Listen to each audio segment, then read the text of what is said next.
ডিভিশনে একই ধরনের ওষুধ রেখে নিজে পরিবেশ সৃষ্টি করতে এই কোম্পানি সিদ্ধহস্ত। মাল্টি ডিভিশন কনসেপ্টে চলা এই কোম্পানি অনেক ডিভিশনে একই ধরনের ওষুধ রেখে নিজে পরিবেশ সৃষ্টি করতে এই কোম্পানি সিদ্ধহস্ত। মাল্টি ডিভিশন কনসেপ্টে চলা এই কোম্পানি অনেক ডিভিশনে একই ধরনের ওষুধ রেখে নিজে পরিবেশ সৃষ্টি করতে। শ্রমিক স্বার্থ বিরোধী শ্রম কোড কেন্দ্রীয় সরকার চালু করছে একতরফাভাবে। কোনো শ্রমজীবী মানুষ বা শ্রমিক সংগঠনের সাথে আলোচনা না করেই এই শ্রম কোড নিয়ে আসা হচ্ছে। মূলত এই শ্রম কোড কর্পোরেটদের হাতকে শক্ত করবে। রবিবার সাংবাদিকদের মুখোমুখি হয়ে একথাই জানিয়েছেন all West Bengal sales representative ইউনিয়নের রাজ্য সম্পাদক জয়ন্ত পাজা। এদিন কোচবিহার জেলা পরিষদ অডিটোরিয়ামের হয় এই সংগঠনের 28তম কোচবিহার জেলা বার্ষিক সম্মেলন। এই সম্মেলনে প্রায় 300 জন প্রতিনিধি অংশগ্রহণ করেছেন। এদিন সম্মেলন শেষে জয়ন্ত পাঁজা জানিয়েছেন, এতদিন যে শ্রম আইনগুলি ছিল, এই আইনগুলির সার্বিক যে সুরক্ষা তা শ্রমজীবী মানুষেরা পাননি।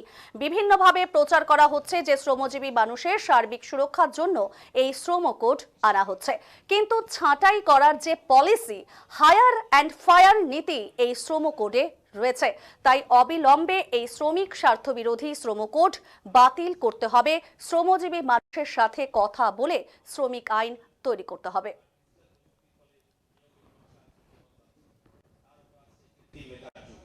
আর্টিফিশিয়াল ইন্টেলিজেন্স ও বাণিজ্যে বিশ্বায়ন আর ডিজিটাল, তাই সরকারি নীতিতে যন্ত্র মেধা সম্পর্কিত আমরা বলতে চাই যে শ্রমিক স্বার্থ বিরোধী যে শ্রমকোড কেন্দ্রীয় সরকার চালু করছে একতরফা ভাবে, কোনো শ্রমজীবী মানুষের সংগঠনের সাথে আলোচনা না করে এই শ্রমকোড নিয়ে আসছে।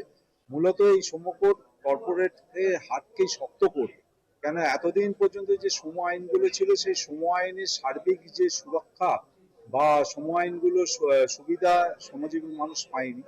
এখন বিভিন্ন আছিলায় এবং মিডিয়ার মাধ্যমে যেভাবে দেখানো হচ্ছে যে শ্রমজীবী মানুষের সার্বিক সুরক্ষার জন্য আপনার এই শ্রমকোড আনা হচ্ছে, কিন্তু যে ছাঁটাই করার যে পলিসি, হায়ার অ্যান্ড ফায়ার নীতি এই শ্রমকোডে রয়েছে। যেখানে ছিল যে কোনো কোম্পানি বন্ধ করলে বা ফ্যাক্টরি বন্ধ করলে 100 জনের বেশি শ্রমজীবী মানুষ থাকলে সরকারের পারমিশন নিতে হবে, এখন 300 জন করে দিয়েছে। আমাদের সেলস ওয়ার্কারদের ক্ষেত্রেও যে অ্যাপয়েন্টমেন্ট লেটারের নির্দিষ্ট ফরম্যাট ছিল, এই sales promotion employees act service and condition 1976 যে 22(1)A ফর্মুলা ছিল, সেই ফর্মুলাটাকে অ্যাবলিশ করার চেষ্টা করছে। বোনাস অ্যাক্টকে তুলে দেওয়ার চেষ্টা করছে। ছুটি পাওয়ার যে সুযোগ সুবিধা ছিল সেগুলো তুলে দেওয়ার চেষ্টা করছে। ট্রেড ইউনিয়ন করার যে রাইটস বিভিন্ন শ্রমিক সংগঠনগুলো ছিল সেগুলোকে তুলে দেওয়ার চেষ্টা এই সুপারিশে রয়েছে। এবং ধর্মঘট করা, শ্রমজীবী মানুষ চাইতে চাইতে যখন তার সরকারের কাছে বা কোম্পানিগুলোর কাছে যখন ধর্মঘট করে প্রতিবাদ জানায়, সেই ধর্মঘট করার অধিকারের যে সুবিধাগুলো ছিল, সেই সুবিধাগুলোকে যেভাবে জটিলতার মধ্যে নিয়ে গেছে, তার বিরুদ্ধে দাঁড়িয়ে শ্রমজীবী মানুষ সার্বিক ক্ষেত্রে এই প্রতিবাদ জানাচ্ছে। তাই আমরা all West Bengal sales representative union এবং আমাদের প্রিয় ফেডারেশন সর্বভারতীয় স্তরে national federation of sales representative union দাবি করে যে অবিলম্বে এবং শ্রমিক স্বার্থ বিরোধী এই শ্রমকোডকে বাতিল করতে হবে।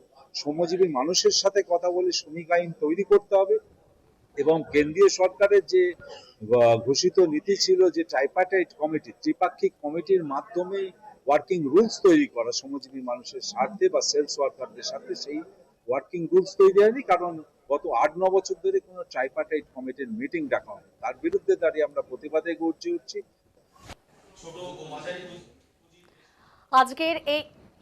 আজকের এই 28তম জেলা সম্মেলনের সভাপতি হিসেবে শুভেন্দু কুমার বোস ও সম্পাদক হিসেবে অভিজিৎ পাল নির্বাচিত হয়েছেন। এদিন অভিজিৎ পাল জানিয়েছেন, পেশাগত বিভিন্ন দাবির পাশাপাশি মূলত শ্রম কোড বাতিল করতে আন্দোলনকে তীব্র থেকে তীব্রতর করার গ্রুপে রেখা প্রস্তুত করতে এদিনের এই সম্মেলনে মিলিত হয়েছেন তারা। চলতি মাসের 23 তারিখ কোচবিহার শ্রম দপ্তরে ডেপুটেশন দেওয়া হবে এই সংগঠনের পক্ষ থেকে। তিনি আরও জানিয়েছেন, সম্প্রতি মেডিকেল সেলস রিপ্রেজেন্টেটিভদের জন্য রাজ্যে চালু হওয়া ন্যূনতম মজুরির ক্ষেত্রে মেডিকেল রিপ্রেজেন্টেটিভদের হাইলি স্কিলড এ অন্তর্ভুক্ত করার দাবিও তিনি জানিয়েছেন। এদিনের এই সম্মেলনে রাষ্ট্রীয় মদতে সেলস কর্মীদের ওপর যেভাবে মালিকি আক্রমণ চলছে, তার বিরুদ্ধেও কিন্তু জোরদার আন্দোলন গড়ে তোলার প্রস্তাব পাশ করা হয়েছে। কি জানিয়েছেন এ বিষয়ে জেলা কোচবিহার জেলা সম্পাদক অভিজিৎ পাল, শুনব। আর ডিজিটাল প্রযুক্তির ফলে নিয়োগের নকশা দ্রুত আমাদের সংগঠন all West Bengal sales representatives union আজকে সংগঠনের 28তম বার্ষিক সম্মেলন। আমরা এই সম্মেলন করার জন্য আজকে উপস্থিত হয়েছি কোচবিহার জেলা পরিষদ ভবনে। আমাদের সদস্য সংখ্যা প্রায় 300-র উপরে সদস্য আজ উপস্থিত থেকে আমাদের এই সম্মেলন সম্পূর্ণ হচ্ছে।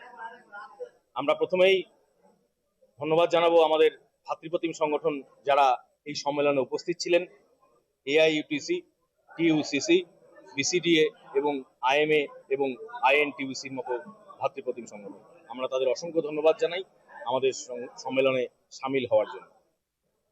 আমরা সকলেই জানি যে সরকার নিজে স্বইচ্ছায় এক শ্রমকোড নিয়ে এসেছে, যেখানে আমাদের শ্রমিকদের জন্য প্রায় 44টি শ্রমকোড ছিল, সেটাকে সরকার আনতে বাধ্য করেছে। মাত্র 44টি শ্রমকোড তারা নিয়ে এসেছে। এই শ্রম আইন মূলত আজকে আমরা এখানে সবাই উপস্থিতি হয়েছি এই কালা শ্রম আইনকে বাতিল করতে এবং এই শ্রমকোডকে যত তাড়াতাড়ি সম্ভব তত তাড়াতাড়ি বাতিলের দাবি করতে আমাদের আজকের এই সম্মেলন। এবং এই পরিসরে জানিয়ে রাখা, আগামী 23শে ডিসেম্বর মঙ্গলবার আমাদের সংগঠনের তরফ থেকে কোচবিহারের যে লেবার কমিশন রয়েছে সেখানে গিয়ে আমরা ডেপুটেশন দেব এবং সদস্যরা সেখানে আমাদের মিছিলেও অংশগ্রহণ করবেন।